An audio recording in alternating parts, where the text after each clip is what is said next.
Hello, welcome to this video. We are starting Unit 3 on rigid motion or congruent transformations, and we are going to be going through three transformations that all produce congruent shapes. That would be reflections, rotations, and translations.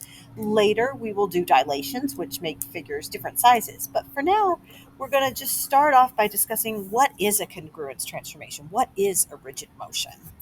So, a transformation is a function that changes the position, shape, or size of a figure.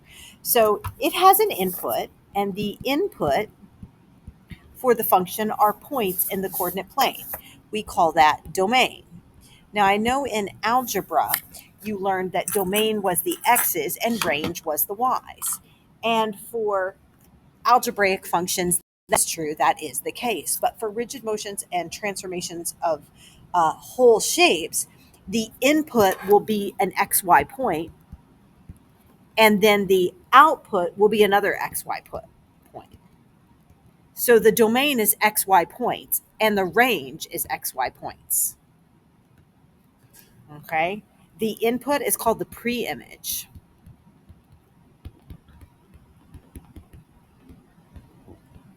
It's the image before it is transformed.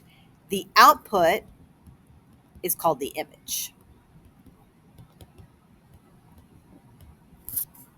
So let's say we're looking at this figure here that has been transformed.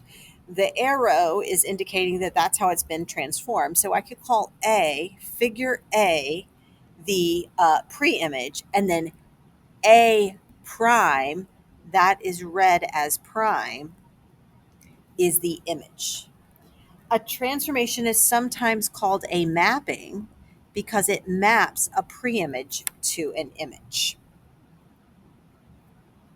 Okay. Now we could write it a different way. I could, like, let's say I gave the points on the figure names. So let's say I said this was point C and this was point D and this was point E. Okay, so then I could say the transformation of triangle CDE maps to, so we're using that arrow as to meaning maps to, okay, the image, which would be triangle C prime, D prime, E prime. Point C would map to point C prime, point D would map to point D prime, and point E would map to point E prime. So this little T is standing for transformation. That means we don't know what kind of transformation it is, whether it's rotation, reflection, translation. As we learn those, we will add them to our little toolbox of things that we know. All right, one way to write a rule for a transformation is on the coordinate plane and to actually write what you do with the coordinate points. So this example here says we're going to take every xy point, so that's the domain of the function, all the xy points. In this case, our domain is these 3 points. It is A, -3, 4,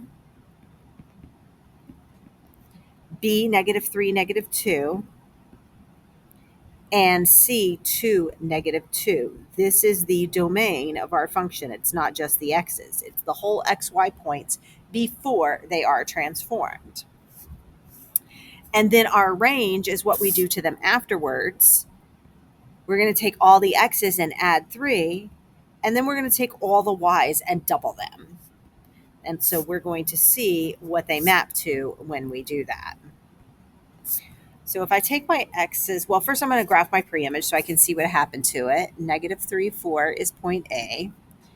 -3, -2 is point B.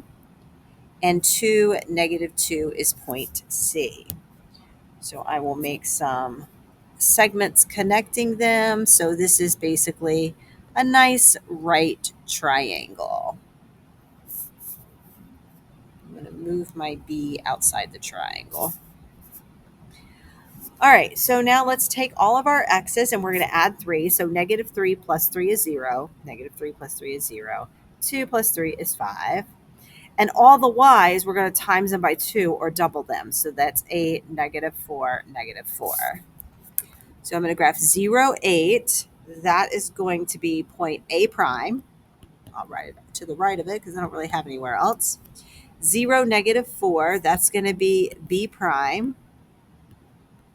And C prime is 5, -4. And now I can see this is the image, which is still a right triangle, but is definitely not the same size. So this would definitely not be a congruence transformation, which is what the next topic is. A rigid motion, which is also called an isometry, so two words that mean the same thing, is a transformation. You want to make sure you highlight those words and you know them. That changes the position of a figure without changing its size. The pre-image is congruent to the image. This is why these are sometimes referred to as congruence transformations. So these three terms, rigid motion, isometry, and congruence transformations, they all mean the same thing. And this question asks, is this rigid motion a congruence transformation from example 1? And absolutely not. The sides are all bigger. So we're going to say no. All right, let's do another one for practice. This would be a good example for you to pause, give it a try, and then come back and check your answer because it's a fairly simple one.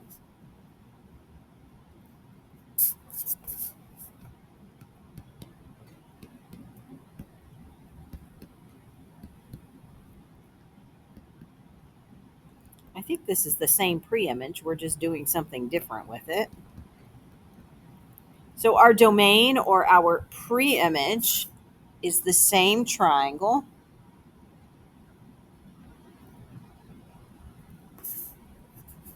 Use this to make nice straight lines here.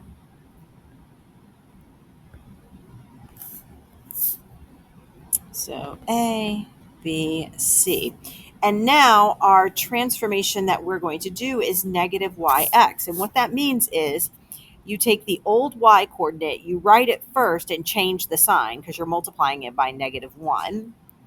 So -2 is going to be +2, -2 is going to become +2. And then the x coordinate gets written second and becomes your new y coordinate.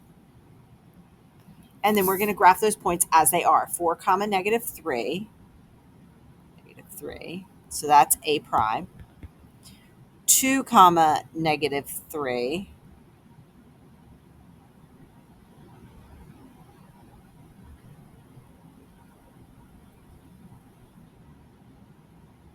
Oh, I didn't change the sign of this 4.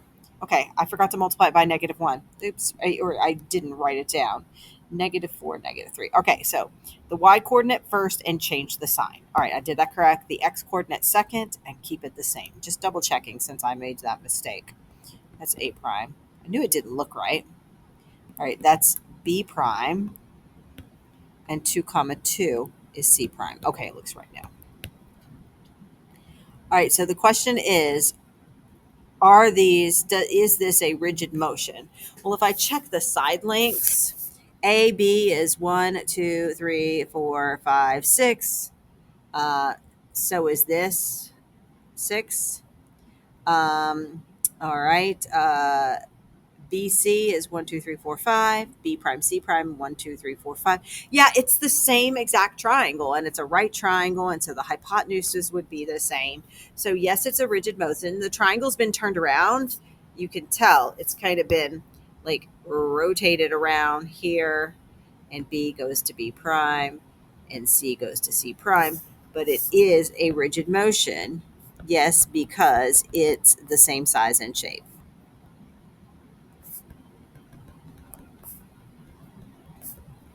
Okay. So this is the end of our lesson on rigid motions, kind of overall, generally what they are. Join us for the next lesson in which we will start specifically learning about reflections.